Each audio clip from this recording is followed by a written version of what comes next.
Tres Doritos después. We have some breaking news just in from the Supreme Court. This is a 7-2 ruling involving justices now allowing the Trump administration to revoke protected status for 500,000 immigrants from Cuba, Haiti, Nicaragua, and Venezuela, while the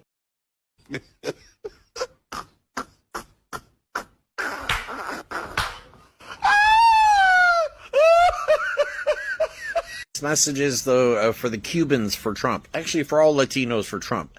The Supreme Court just revoked the legal status of 500,000 people from like Cuba, Haiti, Venezuela, I think, and somewhere else.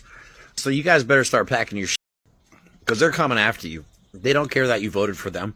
They never cared about you in the first place, dog. We tried to tell you this shit, but you didn't listen. So now they're coming after you. Supreme Court just ruled on it. You guys better start packing because they're going to either leave on your own terms now at this point or they're going to come after you. You guys are in danger. And you voted for it. That's the crazy part. You ever see somebody root so hard for a team that don't even want them on it? That's what happened in Miami. See, a lot of Cuban immigrants were out here loud for Trump, singing songs, waving flags, thinking they were in the club. But now, the same man they praised just snatched away humanitarian parole for hundreds of thousands of immigrants, many of them included. And now they're finding out the hard truth. Voting for racism doesn't protect you from it. You can bleach your signs, sing his name, and try to blend in. But at the end of the day, if you're not who he wants, you're not safe. They thought being almost white would save them, but now they're packing bags for the very countries they risked everything to escape. Let's take a look at how fast support can turn into regret. We do have that breaking news. 500,000 immigrants who are in the U.S. legally could now be deported. The Supreme Court has cleared the way for the Trump administration to strip temporary humanitarian parole protections from more than 500 million immigrants from 4 countries: Cuba, Haiti, Nicaragua, and Venezuela.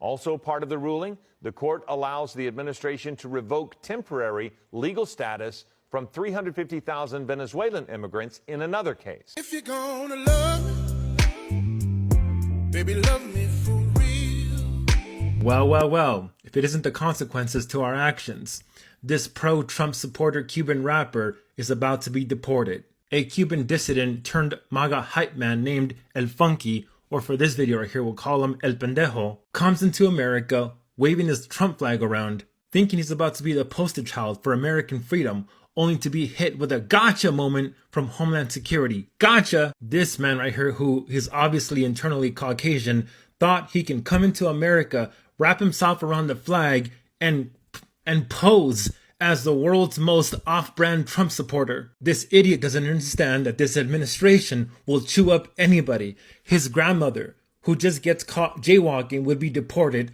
alongside those people with weed charges like this guy right here. Doesn't matter what you did. If you look the part, which he obviously does, then he's automatically guilty in the eyes of MAGA and Donald Trump. All that time spent talking about how awesome Donald Trump was, or all that time writing songs about freedom, only to realize that here in America, freedom comes with a stack of paperwork and a judge that couldn't pick this brown man right here out of a lineup. I don't feel bad.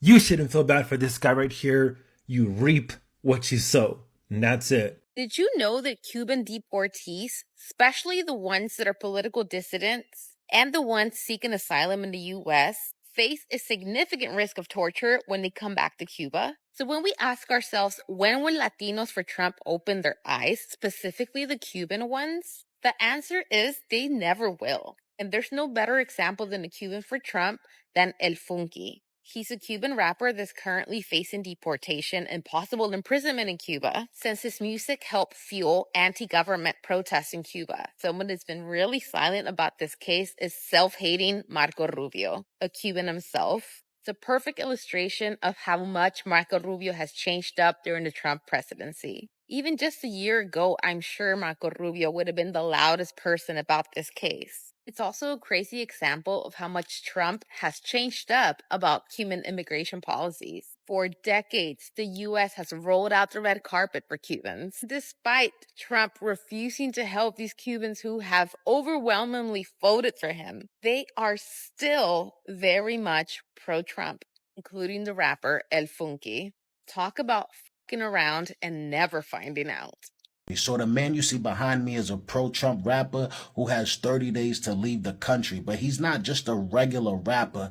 This man's music went so viral, it sparked the biggest protest Cuba has ever seen in decades. Not only did this song go viral in Cuba, it even went international here in the States, to the point where senators like Marco Rubio named an entire bill after this man's song. So you could imagine the Cuban government is highly upset with this man, and it decided to lock up 2 of the people that collaborated with him on the song. They in jail right now getting tortured every single day. But this man was able to escape to America. So while in America, he told the American media, hey, listen, Donald Trump is the best president to have right now, both for this country and my home country. According to him, he thought that Donald Trump was going to put the pressure on the Cuban government and make Cuba great again. But you got to understand, this man feels like he has the Republican Party in his back pocket,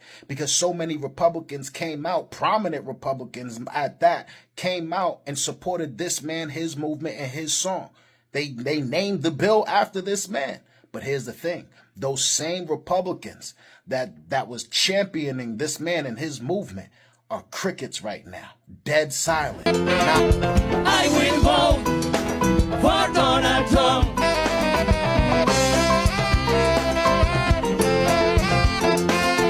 I will vote. Raise your hands, come on. For Donald Trump. Oh my God, I will vote. Arriba. I will vote for Donald Trump.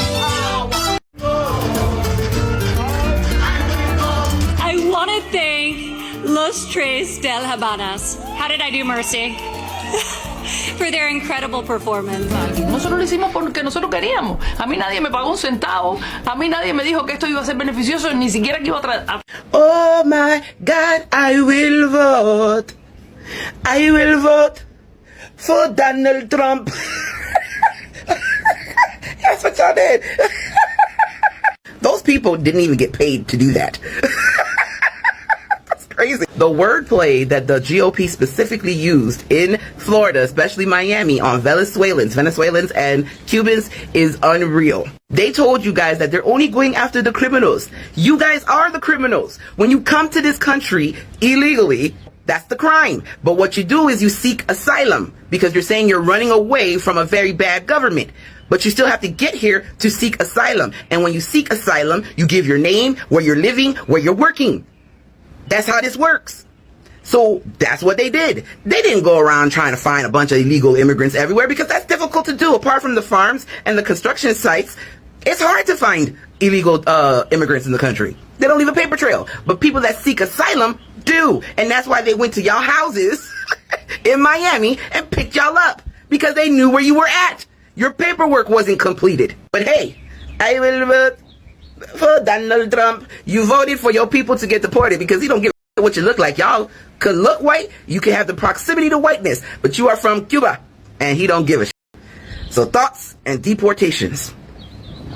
Oh my God, I will vote. I will vote for Donald Trump. Y'all stand 10 toes down in your vote. Don't start bitching now. I don't know if you're like me, but man, you're seeing a lot of footage coming out of Florida, Tallahassee, Florida, and watching this big work site of all these fellows getting arrested by ICE, getting brought into custody. These are working men, people working, building stuff, and they're going and arresting these folks. You know, this is the aggravating thing with this president. This president isn't doing shit as far as immigration, as far as getting a bill passed, or that man right there could come here, work toward a permanent residency. No, they're just going to go arrest these people and deport them to fucking God knows where. But he'll go and pardon criminals that has robbed millions of dollars from people and keep the money flowing in and keep pardoning his rich fucking friends. It's absolutely fucking sickening to see what's going on in this country. If you're seeing these men get arrested at a work site that they were hired. They knew, that owner knew damn well they were illegal, right? They get hired. They're doing a job, and you're going to go up and fucking arrest them. It's, to me, what the is wrong with this country? Why can't we just have some normal bill come across, get some shit done where that man can come here, work towards citizenship, pay a tax or pay a fine or whatever the fuck? Why can't we get that done? Why do we gotta sit here and watch this fucking video of all these men? What they do? They just wanted to come here and get a job and work. It's ridiculous. But the commander-in-chief, his ass is too busy pardoning his rich criminal fucking friends. I'm sorry. I fucking seen this. I feel bad for them men. They don't come to me. Oh, they're here illegal. They're fucking working, dummy. They're building shit for this country. And don't forget, our ancestors came off a fucking boat. Political governmental manipulation. Here we go again. So now the Cubans are going to suffer because the Supreme Court gave Trump the okay to deport over 500,000 people. And some of those people are going to be Cubans. Cubans are going back home. And listen to this. You know what I realized? So one government says, come on in, come on. Y'all are welcome. And they come in and that government gets elected because people are saying, oh my God, they're helping the Cubans. Fidel is doing them so bad. And here comes Biden, Clinton, all of them. Let's go. Let the Cubans in. Let them in. All right. So then they come in and now they're going out. Right? Then also now Biden open up the borders. Let everybody in. Then Trump come in. They're going out. And innocent people that has been here, now a light is shined on them. The political parties just use the people just for their benefits, and they don't care about the people. We see this time and time again. This is crazy. So now Cubans that has been here, has the protection of being here because they flee, they're gone. Whatever they have established, families, whatever, gonna be broken up and gone. Back to a place that we know is hardship. So, here we are. After all the cheering, after all the flag waving, after all the songs and social media campaigns for Donald Trump, reality just came crashing through the door in Miami, hard. Let's call it what it is. This is one of the biggest political wake-up calls we've seen in a minute. Thousands of Cuban families who once stood shoulder to shoulder with the MAGA crowd are now realizing that the very same man they voted for is the one snatching away their safety, their status, and their future. And for some odd reason, they really thought he was for them. Not just their vote, but them, their families, their kids, their dreams. They believed the hype. They believed that siding with whiteness, with power, with the loudest voice in the room would protect them. They believed that if they played along, if they clapped loud enough, sang hard enough, maybe they'd get to be part of the club too. But here's the hard truth. Trump never wanted you in the club. He just wanted your vote to get through the door. He said it himself, plain and simple, in a live hearing. I want their vote. Not, I want to protect their families. Not, I want to make sure they stay in this country safely. Just the vote. That's it. Transactional, cold, strategic. And once he got what he needed, he started pushing y'all out the back door like you were never invited to begin with.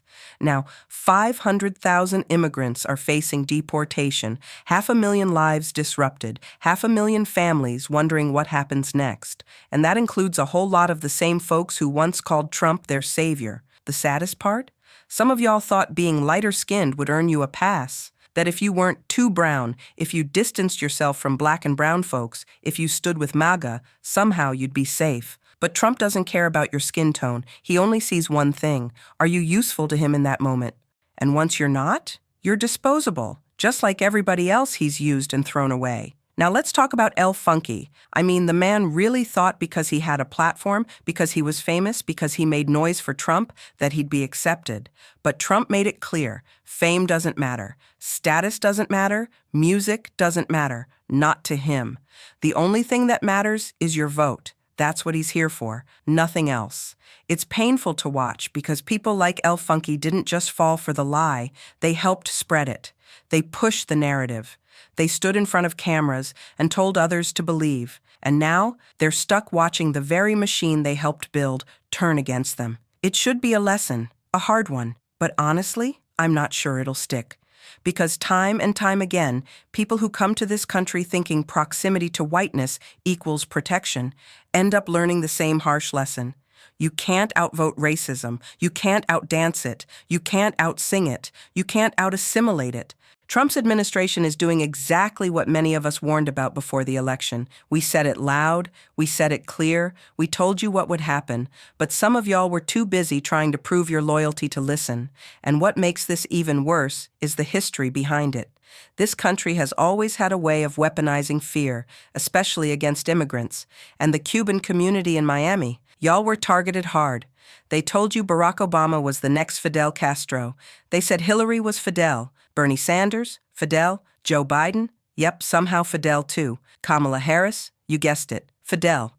Every Democrat became Fidel in their mouths, just to scare you, just to make you run the other way, just to get your vote. And the wild thing is, it worked. Over and over again. They told you that if you didn't vote Republican, you were voting for communism, that Democrats would turn America into Cuba. They played on your trauma, your fear, your history, and you believed them.